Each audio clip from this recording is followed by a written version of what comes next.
Hi friends, அஸ்ஸலாமு அலைக்கும். இன்றைக்கி வீடியோவில் ரொம்பவே இன்ட்ரெஸ்டிங்கான த்ரில்லிங்கான ஒரு ஸ்டோரி தான் பார்க்க போகிறோம். அதுவும் ஸ்கூலில் இருக்கிற ஒரு சிலரை குறி வச்சு அந்த ஒரு பேய் வந்து அந்த ஸ்டூடெண்ட்டை கொன்னுகிட்ருக்கு.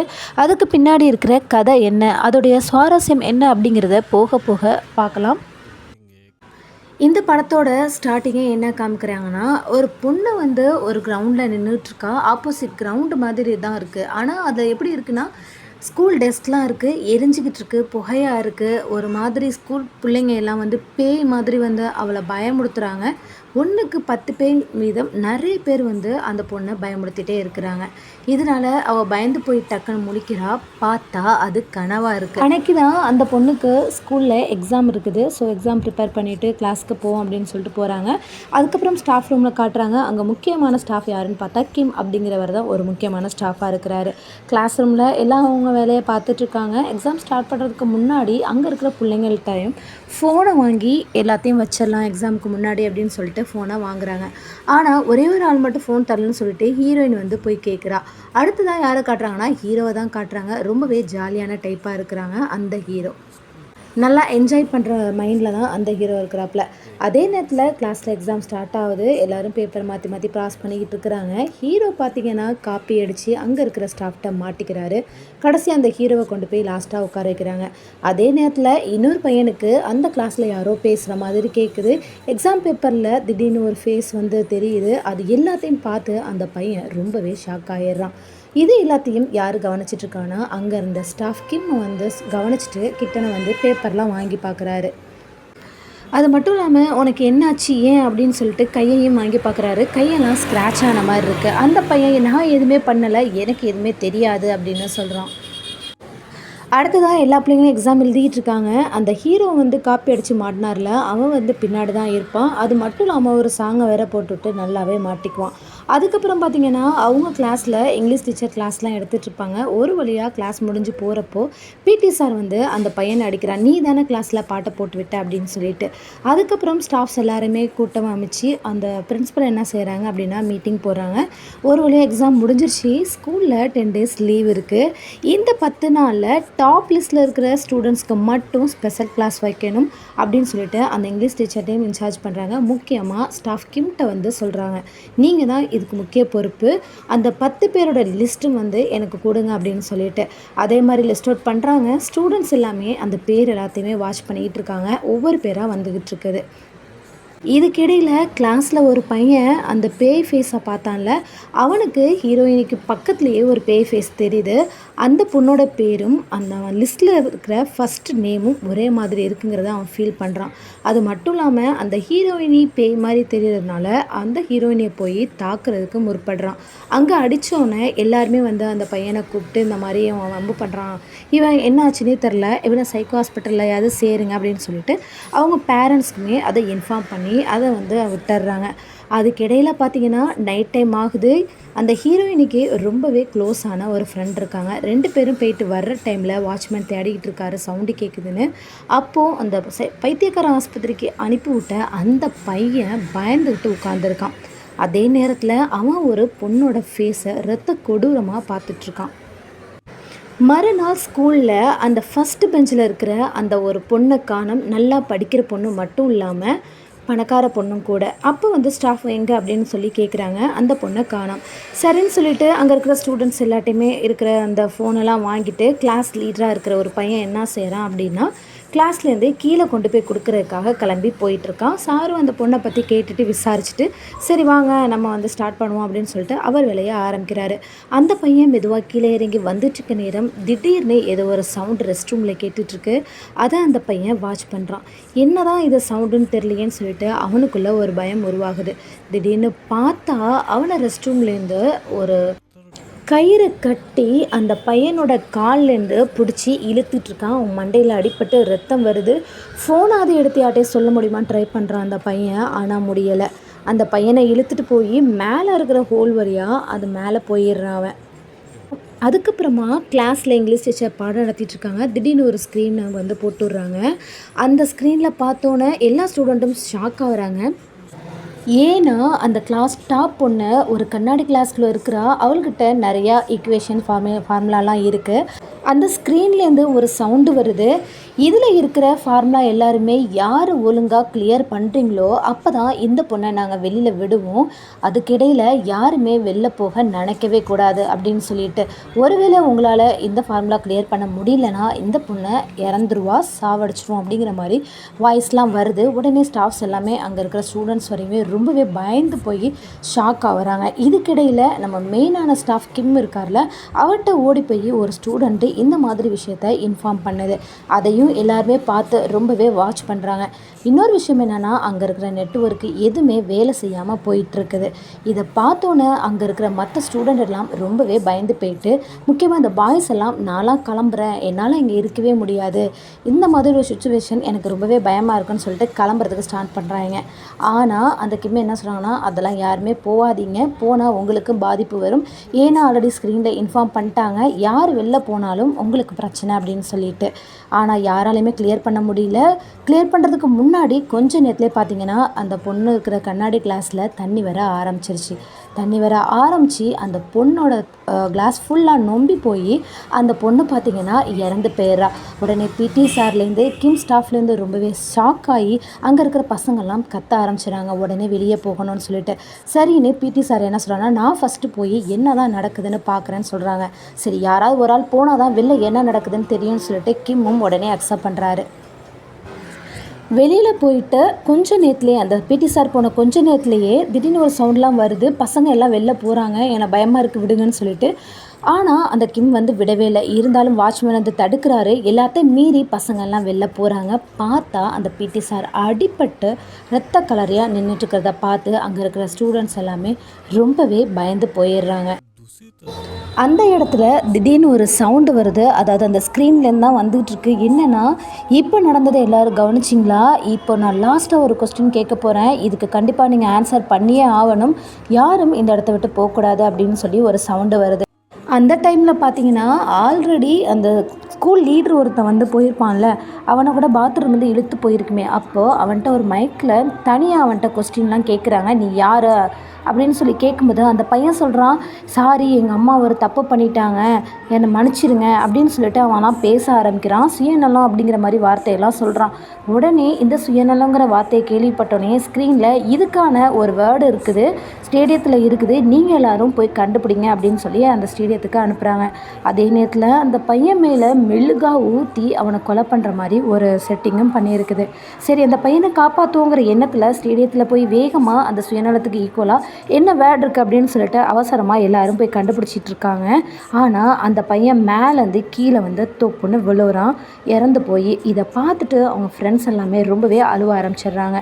அடுத்ததான் அந்த டைமில் இன்னொரு ஃப்ரெண்டு வந்துட்டு இன்னொரு பையனை காணோன்னு சொல்லவும் ஹீரோயினி ஷாக் ஆகிறா, என்னது காணோமா அப்படின்னு சொல்லிட்டு. அவளுக்கு ஒரு ஐடியா தோணுது, சீக்கிரமாக போய் லேபில் போய் அங்கே இருக்கிறதெல்லாம் செக் பண்ணி பார்த்துட்ருக்கா. அப்போது அவங்க கொடுத்த அந்த 10 பேர் லிஸ்ட்டில் ஒவ்வொரு ஆளாக இறந்துட்டு வரதை அவள் தெரிய வந்திருக்கு. கூடவே ஹீரோவும் ஓடி வந்து பார்க்குறாங்க. அந்த ஹீரோட்ட சொல்கிறான், நான் 5வது லிஸ்ட்டில் இருக்கிறேன், இப்போ இறந்து போனது 3வது லிஸ்ட்டு, எனக்கு ரொம்பவே பயமாக இருக்குது அப்படின்னு சொல்லிட்டு ஹீரோட்ட நடந்துகிட்ருக்க விஷயத்தெல்லாம் சொல்லி பேசிகிட்டு இருக்காங்க. இந்த டைமில் ஹீரோயினி அவரோட ஃப்ரெண்டுகிட்ட பத்திரமா இருக்க சொல்லிட்டு வந்திருப்பாங்க. அதையும் ஹீரோயினி வந்து மைண்டில் ஏற்றிக்கிட்டு இது சம்மந்தமாக பேசிகிட்டு இருப்பாங்க. இதை கேட்டுட்டு ஒரு பொண்ணு என்ன செய்கிறா அப்படின்னா, வேகமாக அந்த கிளாஸ் ரூமில் போயிட்டு நம்ம ஹாஸ்டலில் போய் ஒளிஞ்சுக்குவோம், யாரோ கொண்டுட்ருக்காங்களா இந்த மாதிரின்னு சொல்லிட்டு இருக்காங்க. அப்போ ஹீரோயினோட ஃப்ரெண்டும் கேட்டுட்டு நானும் உங்களோட வர்றேன் அப்படின்னு சொல்லிடுறா. இதுக்கிடையில் அவங்க எல்லாம் வந்து பாத்ரூம் போகிறேன் அப்படின்னு சொல்லிட்டு அவங்க போய் தப்பிச்சு போகிறதுக்காக ஒரு இடத்துல போய் எல்லாமே ஒளிஞ்சுக்கிறாங்க. அதுக்கடுத்து அந்த ஹீரோயினி வந்து அந்த கிம்கிட்ட என்ன சொல்கிறாங்கன்னா, ஏதோ ரேகிங் தான் நடந்துகிட்டு இருக்கு போல், அதனால தான் ஒவ்வொரு ஆளையும் வந்து கொன்னுகிட்டு இருக்காங்க அப்படின்னு சொல்லிட்டு கிம்கிட்ட சொல்லவும், சரி வாங்க நம்ம 2 கேங்காக வந்து பிரிஞ்சு அது யார் அப்படிங்கிறத கண்டுபிடிப்போம்னு சொல்லிட்டு கொஞ்சம் பேர் கிம்மோடையும் இன்னும் கொஞ்சம் பேர் வந்து அந்த இங்கிலீஷ் மிஷோடையும் சேர்ந்துக்கிட்டு கண்டுபிடிக்கிறதுக்காக ஒவ்வொரு இடமா போகிறாங்க. இதுக்கிடையில் ஹாஸ்டலில் போய் ஒளிஞ்சிக்கிறதுக்காக அந்த ஹீரோயினோட ஃப்ரெண்டெல்லாம் போயிருந்தால அவள் போயிட்டு எனக்கு ரொம்பவே பயமாக இருக்குது அப்படின்னு சொல்லிட்டு இருக்கப்போ, ஒன்றும் பயப்படாத, நம்ம சேஃபாக தான் இருக்கோம், நம்மளை எதுவும் பண்ண முடியாது அப்படின்னு சொல்லிட்டு அந்த குரூப்பில் வந்து சொல்கிறாங்க. இருந்தாலும் அவளுக்கு ஏதோ ஒரு பயம் மனசில் பட்டுட்டே இருக்குது. அந்த ஹீரோயினோட ஃப்ரெண்டு வந்து ரொம்பவே பயப்பட ஆரம்பிக்கிறாங்க. அப்போது திடீர்னு பார்த்தா அந்த அவங்க இருக்கிற ரூமில் லைட்லாம் எரிஞ்சு ஆஃப் ஆகுது. அந்த பசங்க எல்லாம் ரொம்ப பயப்படுறாங்க. கதவுக்கிட்ட கிட்டன வர்றாங்க. ஒரு ஹோல் தெரியிற மாரி இருக்கு. ஒரு பையன் மட்டும் கிட்டன்னு போய் பார்க்குறான். திடீர்னு அவன் மண்டை மட்டும் வெளியில வந்து, ஒரு மாதிரி அவன வந்து கொலை பண்ற லெவலுக்கு ஒரு சவுண்ட் வந்துருது. இத கேட்டு பல பேர் திரும்பி பார்க்குறாங்க. மெயினா அந்த இங்கிலீஷ் டீச்சரோட குரூப் திரும்பி பார்த்துட்டு, அப்போ வந்து என்ன நடக்குதுன்னா, "என்ன இப்படி ஒரு சவுண்ட் வருது ஹாஸ்டலுக்குள்ள?" அப்படின்னு சொல்லிட்டு அவங்க ஒரு சைடு இருக்காங்க. ஹீரோயின் என்ன சொல்றான்னா, "இது என்னோட ரூம் ஆச்சே ஹாஸ்டல்ல" அப்படின்னு அவ ஒரு பக்கம் சொல்றா. அதுக்கிடையில கிம் இருக்கிற அந்த கேங்கில வந்து அவங்க இருக்கிற போர்டில் சில கீவேர்ட்ஸ்லாம் இருக்குது. இதை வச்சு நம்மளால் கண்டிப்பாக ஒரு வேர்டை கண்டுபிடிக்க முடியும் அப்படின்ட்டு அவங்க ஸ்ட்ராங்காக இருந்து அவங்க ஒரு பக்கம் ஒரு வேர்டை கண்டுபிடிக்க ஆரம்பிக்கிறாங்க. அவங்க சைடு அதை கண்டுபிடிச்சிட்டு இருக்காங்க. இப்போ இந்த தனியாக போன கேங், அதுக்கப்புறம் அந்த ஒளிஞ்சிட்டு இருந்தவங்க எல்லாம் ஒன்று சேர்ந்து ஹீரோயினி தன்னுடைய ஃப்ரெண்டை ஒரு வழியாக காப்பாற்றிட்டோம் அப்படின்னு சொல்லிட்டு கட்டி பிடிச்சி, நோ ப்ராப்ளம் நான் இருக்கேன் அப்படின்னு சொல்லிட்டு பேசிக்கிட்டு இருக்காங்க. ஒரு வழியாக இவங்க இங்கிலீஷ் டீச்சர் குரூப்போடு சேர்ந்துட்டாங்க. ஒரு பக்கம் இந்த கிம்மோட குரூப் வந்து அதுக்கான கீவேர்டு என்ன அப்படின்னு சொல்லிட்டு பயங்கரமாக சர்ச் பண்ணிக்கிட்டு இருக்கிறாங்க. திடீர்னு பார்த்தா ஒரு சவுண்டு கேட்குது. வெளியில் எல்லாரும் ஓடி போய் பார்க்குறாங்க. அந்த பையனும் இறந்து போயிடுறான். அவனுக்கான கீவேர்டையும் கண்டுபிடிக்க முடியல. அவன் வந்து ரொம்ப கொடூரமான முறையில் இறந்து போயிட்டான். இதை பார்த்து அங்கே இருக்கிற பிள்ளைங்க எல்லாமே ரொம்பவும் பயந்து, இதுக்கப்புறம் நம்ம கேங்காக பிரியக்கூடாது, ஒன்றாவே எல்லோரும் இருப்போம்னு சொல்லிட்டு அந்த டைமில் நைட்டெல்லாம் மெதுவாக சாப்பிட்டுட்டு பயந்துகிட்டே சாப்பிட்டுட்ருக்காங்க. கிம் ரொம்ப டிப்ரெஸ்ஸாகவே என்ன செய்கிறது அப்படின்னு ஒரு பக்கம் யோசிச்சுட்ருக்காங்க. ஹீரோயினி அப்போ என்ன சொல்கிறாங்கன்னா, 2 வருஷத்துக்கு முன்னாடி ஜீவோன் அப்படின்னு, அதாவது அந்த நேம் லிஸ்ட்டில் ஃபஸ்ட்டாக ஒரு பொண்ணு, அவள் வந்து ரொம்ப படிக்கிற பொண்ணு, ஹீரோயினியோட ஃப்ரெண்டு, ரொம்ப படிப்பை தான் உயிராக இருக்கிற அந்த ஒரு பொண்ணை பற்றி தான் இப்போ அந்த ஸ்டோரியை சொல்லிகிட்டு இருக்கா. உடனே இதை கேட்ட கிம் வந்து, எதுக்கு இப்போ பழைய கதைலாம் பற்றி பேசிகிட்டு இருக்க, அதெல்லாம் தேவையில்லை அப்படின்னு சொல்லிட்டு சொல்லிடுறாங்க. இருந்தாலும் ஹீரோயினி 2 வருஷத்துக்கு முன்னாடி நடந்த இந்த பொண்ணை பற்றி தான் பேசிக்கிட்டு இருக்காங்க. இந்த பொண்ணு படிப்பில் ரொம்ப உயிராக இருக்கிறா. படிப்புன்னு இருக்கிற இந்த ஒரு பொண்ணு பார்த்தா திடீர்னு அந்த நேம் லிஸ்ட்டில் 6ஆவதாக வந்துடுறா. 6ஆவதாக வரவும் ரொம்பவே அழுகுறா. ஃப்ரெண்டு எவ்வளவோ சமாதானப்படுத்துகிறா. ஆனால் இல்லை, என்னால் இதை தாங்கிக்க முடியாது, நான் கண்டிப்பாக படித்த ஸ்காலர்ஷிப்லாம் வாங்கணும்னு சொல்லிட்டு இருக்கிறப்பயே திடீர்னு அவள் ஃப்ரெண்டை வந்து இறந்த நிலையில தான் பார்க்குறா. இந்த கதையை பற்றி பேசிகிட்டு இருக்கிறப்ப கிம் ரொம்பவே டென்ஷன் ஆகிட்டு, இந்த காலத்துலேயும் இதெல்லாம் நம்பிட்டு இருக்கீங்களா, உங்கள் வேலையை பாருங்கள் அப்படின்னு சொல்லிட்டு பேசிகிட்டு இருக்கிறப்போ சடனாக ஒரு சவுண்டு வருது. அந்த சவுண்டு யாருன்னு பார்த்தா வெளியில் இருக்கிற வாட்ச்மேன் வராரு. அவர் வந்துட்டு, "நீ எங்கே போன இவ்வளோ நேரம்?" அப்படின்னு வாட்ச்மேன்ட்ட கேட்குறாங்க. "இல்லை, நான் வந்து எல்லோரும் கரெக்டாக இருக்கிறாங்களா அப்படின்னு சொல்லிட்டு சேஃபாக இருக்காங்களான்னு வாட்ச் பண்ணுறதுக்காக வெளில தான் நின்றுட்டு இருந்தேன்" அப்படின்னு சொல்கிறாங்க. திடீர்னு இன்னொரு சவுண்டு கேட்குது. ஒரு பொண்ணு வந்து கடத்திட்டு போகிற விஷயமும் வருது. அதே மாதிரி ஸ்க்ரீனில் இப்போ ஒரு பொண்ணு கடத்திட்டு போயாச்சு, இதுக்கான க்ளூவோட நீங்கள் கண்டுபிடிச்சி ஆகணும், இல்லைனா இவளோட உயிரை பேர் அப்படின்னு சொல்கிறாங்க.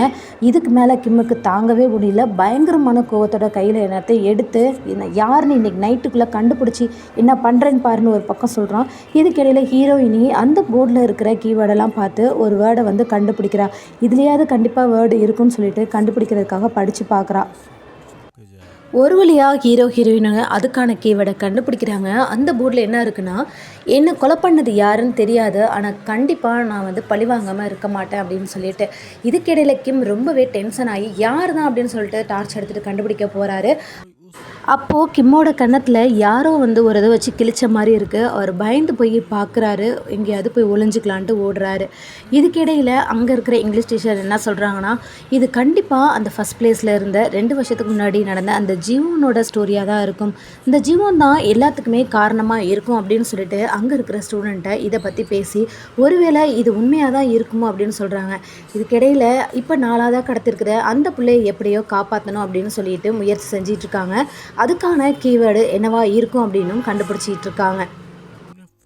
அதுக்கப்புறம் ஹீரோயினோட ஃப்ரெண்டு அங்கே பயந்துக்கிட்டே உட்காந்துட்ருக்கா. ஆனால் அவள் பின்னாடி ஒரு பேய் உருவம் மெதுவாக எந்திரிச்சு நெருங்கி வந்துக்கிட்டு இருக்குது.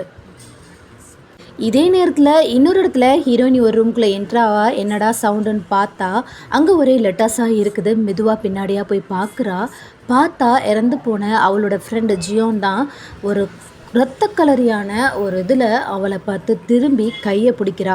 சடனாக அவன் ஃப்ரெண்ட்ஸ் எல்லாம் உள்ளே வந்து என்ட்ரி ஆகிறப்போ அவன் வந்து மறைஞ்சு போயிடுறா. அப்போ ஹீரோயினி என்ன சொல்கிறான்னா, நான் இந்த ஜியோனை பார்க்குறேன், பல இடங்களில் இப்போ ஜியோனோட உருவம் எனக்கு தெரிய ஆரம்பிச்சிருக்கு அப்படின்னு சொல்லிட்டு. அகைன் வந்து இங்கிலீஷ் டீச்சர் என்ன சொல்கிறாங்கன்னா ஒருவேளை அவள் தான் இதுக்கு காரணமாக இருக்கும்னு சொல்கிறாங்க. ஆனால் கிம் இதையும் நம்பலை. திடீர்னு அவன் ஹீரோட்ட கேட்குறான், அன்றைக்கி நீ ஒரு நாள் பாட்டை போட்டுவிட்டில அது எப்படி நீ கனெக்ட் பண்ணேன்னு கேட்கும்போது ஹீரோ சொல்கிறான், நான் அதை வந்து அந்த பிடி ரூமில் இருக்கிற சர்வரை கனெக்ட் பண்ணேன். சரி அப்போ அதே மாதிரி கனெக்ட் பண்ணி பார்ப்போம், அப்போ யார் இந்த மாதிரி வேலையெல்லாம் பார்த்துட்ருக்கான்னு தெரிஞ்சிடும், யார் இப்படி பேசுகிறா தெரிஞ்சிடும்னு சொல்லிட்டு பேசுகிறாங்க. இதுக்கிடையில் யாருன்னு கண்டுபிடிக்க போகிறாங்க. அப்போ கண்டுபிடிச்சி அந்த ஒயரை இழுத்துக்கிட்டே போகிறப்போ பார்த்தா ஆல்ரெடி ஒரு பையன் இருப்பானே சைக்கோவாக சுற்றிக்கிட்டு, அந்த பையன்கிட்ட தான் அந்த சர்வர் ரூமில் அந்த ஒயர் வந்து எண்டாகிற மாதிரி தெரிஞ்சிருக்கும். உடனே அவன் வந்து ஹீரோ அடிக்க போகிறான். ஆனால் அந்த சைக்கோ வந்து ஹீரோவை அடிச்சிடுறான், கொன்னுடுறான். இதனால் கிம் வந்து அந்த பைத்தியத்தை அடிச்சிடுறான். இந்த மாதிரி விஷயம் இந்த இடத்துல நடந்துகிட்ருக்கு. இதோட இது முடிஞ்சிடும்னு நினச்சா இல்லை, அங்கே தான் டெஸ்ட் ஆரம்பிச்சிருக்கு. இன்னும் அந்த ஒயர் கண்டினியூவாக எங்கேயோ போயிட்டுருக்கு. இதுக்கிடையில் அந்த 4ஆவதாக இருக்கிற பொண்ணு ஒரு இடத்துல மாட்டிகிட்டு இருக்கா. அந்த இடத்துல அந்த பொண்ணை காப்பாற்றலான்னு பார்க்குறாங்க. ஆனால் அவளுக்கு கீழே பெட்ரோல் ஃபுல்லாக நம்பி வச்சுருக்குறாங்க. பக்கத்துலேயே மெழுகுவர்த்தி இருக்குது. உயிர் போகிற நிலமையில் அவள் தொங்கிக்கிட்டு இருக்கிறா. எப்படியாவது அவளை காப்பாற்றணுமே, அதுக்கான கீவேர்டு என்ன அப்படின்னு யோசித்து கடைசியாக இறந்து போன பொண்ணோட அந்த ரோல் நம்பர் போட்டோடனேயே அந்த பொண்ணு டோர் ஓப்பன் ஆகுது. ஹீரோயினி போய் அந்த பிள்ளையை பிடிக்கிறப்போ ஆனால் அவள் கயிறுலேருந்து கீழே விழுந்து அந்த பொண்ணும் இறந்துடுறா. ஹீரோயினி எல்லாமே ரொம்ப அழுது, நாங்கள் என்ன தான் பண்ணோம், ஏன் தான் எங்களை இப்படி பாடாப்படுத்துகிற சாவடிக்கிறேன்னு சொல்லிட்டு ஒரு பக்கம் கேட்டுட்ருக்காங்க. கிம் வந்து சைலண்ட்டாக இவரை எப்படியாவது சாவடிச்சு ஆகணுமேனு அந்த பொண்ணில் தேடி போய், அதாவது மேலே கொலை பண்ண அந்த பொண்ணை தேடி போய் கொலை பண்ணுறாரு வெறியா. இவ்வளோ நேரம் பொறுமையோடு சுற்றிட்டு இருந்த இந்த கிம் பார்த்திங்கன்னா இப்போ பயங்கர கொடூரமாக போய் கொலை பண்ணுறாரு. அதுக்கப்புறம் தான் தெரியுது யார் இந்த பொண்ணுனா அந்த ஜியோனோட அம்மா தான் இப்போ இந்த எல்லாரையும் கொலை பண்ணிகிட்டு இருக்கிறதுன்னு. மறுநாள் இறந்து போன எல்லா ஸ்டூடெண்ட்டுக்காகவும் அங்கே ப்ரேயர் நடந்துக்கிட்டு இருக்குது. அதற்கான எல்லா விஷயங்களும் நடந்துக்கிட்டு இருக்கு. அப்போ பார்த்திங்கன்னா ஹீரோயினி வந்து அந்த ஆல்ரெடி இருக்கிற ஃப்ரெண்டோட எடுத்த ஃபோட்டோவெல்லாம் பார்த்துட்ருக்கா. அது கீழே ஒரு முக்கியமான விஷயத்த நோட் பண்ணிக்கிட்டு இருக்கிறா. அப்படி நோட் பண்ணிக்கிட்டு இருக்கிறப்ப அவளை பின்னாடியே ஒருத்தர் கையால் வந்து மூக்கை பொத்தி பின்னாடியாக இழுக்கிறாங்க. இதே நேரத்தில் ஒரு பொண்ணு கீழே மைக்கில் பேசிகிட்டு இருக்கிறப்போ திடீர்னு ஒரு சவுண்டு வருது. எல்லாரும் கவனிங்க, நீங்கள் நினச்சதெல்லாம் நடந்துட்டு நினைக்காதீங்க. நான் ஒரு கொஸ்டின் கேட்க போகிறேன், இதுக்கு நீங்கள் கண்டிப்பாக பதில் சொல்லி ஆகணும். இல்லை அப்படின்னா இங்கே இருக்கிற எல்லாருமே ஒரு ஆள் விடாமல் கொலை பண்ணிடுவேன் அப்படின்னு சொல்கிறாங்க. என்ன கேட்குறான்னா அந்த அந்த இறந்து போன ஜியோனோட அப்பா தான் இதை பேசிகிட்டு இருக்காரு.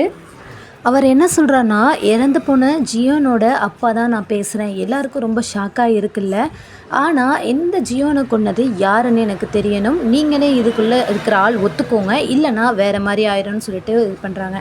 இதுக்கிடையில் தான் ஒரு விஷயம் வந்து தெரிய வருது. என்ன அப்படின்னா, அங்கே வந்து கேஸ்லாம் லீக் பண்ணி விட்டுருக்காரு. எல்லோரும் யார் யாருன்னு தனக்குள்ளேயே ரொம்ப கொஸ்டின் மார்க்லாம் விட்டுருக்குறாங்க. அப்படி யாருன்னு இந்த கிம் இருக்கிறார்ல, அவர் தான் மெயினான ட்விஸ்ட்டுங்க இந்த இடத்துல. பார்த்தா இந்த நல்லா படிக்கிற பொண்ணு ஜியோன் இருக்குல்ல, அது நல்லா படிக்கிறவ அப்படின்னு தெரிஞ்சும் அவளுடைய அந்த டாப் லிஸ்ட்லேருந்து அவளை 6ஆவது இடத்துக்கு கொண்டு வந்ததுக்கு காரணம் காசுக்காக. அதாவது கொஞ்சமாக படிக்கிற பிள்ளைங்களோட பேரண்ட்ஸ் காசு கொடுத்து கிம்கிட்ட சொல்லி அவங்களெல்லாம் டாப் லிஸ்ட்டில் வச்சுட்டு நல்லா படிக்கிற பொண்ணாக இருந்த இந்த ஜியோனை 6ஆவது லிஸ்ட்டாக வச்சுருக்குறாங்க.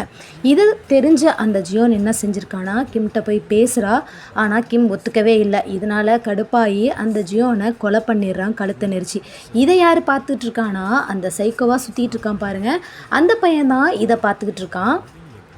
இறந்து போன இந்த பொண்ணை வந்து பார்த்தனால தான் இவன் இப்போ சைக்கோவாக சுற்றிட்டு இருக்கான். இதுக்கிடையில் கிம்மை பற்றி தெரிஞ்ச எல்லாரும் ரொம்ப ஷாக்காகி இப்படி ஒரு கேவலமான விஷயத்த பண்ணியிருக்கேன்னு சொல்லி திட்டுறாங்க. வாட்ச்மேன் பார்த்தா கிம்மிட்ட நெருக்கமாக வந்து கத்தியால் குத்திடுறாரு. பார்த்தா அதான் ஜியோனோட அப்பா. அப்போ தாங்க ஒரு ஃப்ளாஷ்பேக்கே தெரிய வருது. இந்த ஜியோனோட அப்பா அம்மா 2 பேருமே பிளான் பண்ணி தான் வந்திருக்கிறாங்க. அவ்வளோ பணக்காரராக இருந்த இவங்க ஃபேமிலி சில பிஸ்னஸ் லாஸ்னால் ரொம்பவே ஏழை நிலைமைக்கு போயிட்டாங்க. இருந்தாலும் தன்னுடைய படிப்பால் நல்ல நிலைமைக்கு மீண்டும் வரணும்னு சொல்லிட்டு ரொம்பவே கஷ்டப்பட்டு படிச்சுட்டு இருந்திருக்கா இந்த ஜியோன். இந்த நிலைமையில தான் இப்படி ஒரு அவர் லிஸ்ட்டை பார்த்தோன்னே மனசு ரொம்பவே உடஞ்சி போயிருக்கிறா. இதுக்கிடையில் இந்த கிம் பண்ண அந்த கோளாறு தான் இந்த நிலைமைக்கு அவளை கொண்டு வந்திருக்குது. அதுக்காக இந்த ஜியோனை கொன்ன இந்த கிம்மை பழி வாங்குறதுக்காக தான் இவங்களோட அப்பா அம்மா வந்திருக்கிறாங்க. அவங்க பிளான் பண்ண மாதிரியே இவங்க இந்த கிம்மையும் கொலை பண்ணியிருக்கிறாங்க. இதோட இந்த கதை முடிஞ்சிருக்கு. ஓகே ஃப்ரெண்ட்ஸ், இந்த வீடியோ பிடிச்சிருந்தா மறக்காமல் உங்கள் ஃப்ரெண்ட்ஸ் எல்லாருக்குமே ஷேர் பண்ணி லைக் பண்ணி விடுங்க. இதை விட இன்னும் சுவாரஸ்யமான அடுத்த கதையில் நம்ம அடுத்த வீடியோ பார்க்கலாம். தேங்க்ஸ் ஃபார் வாட்சிங். பை.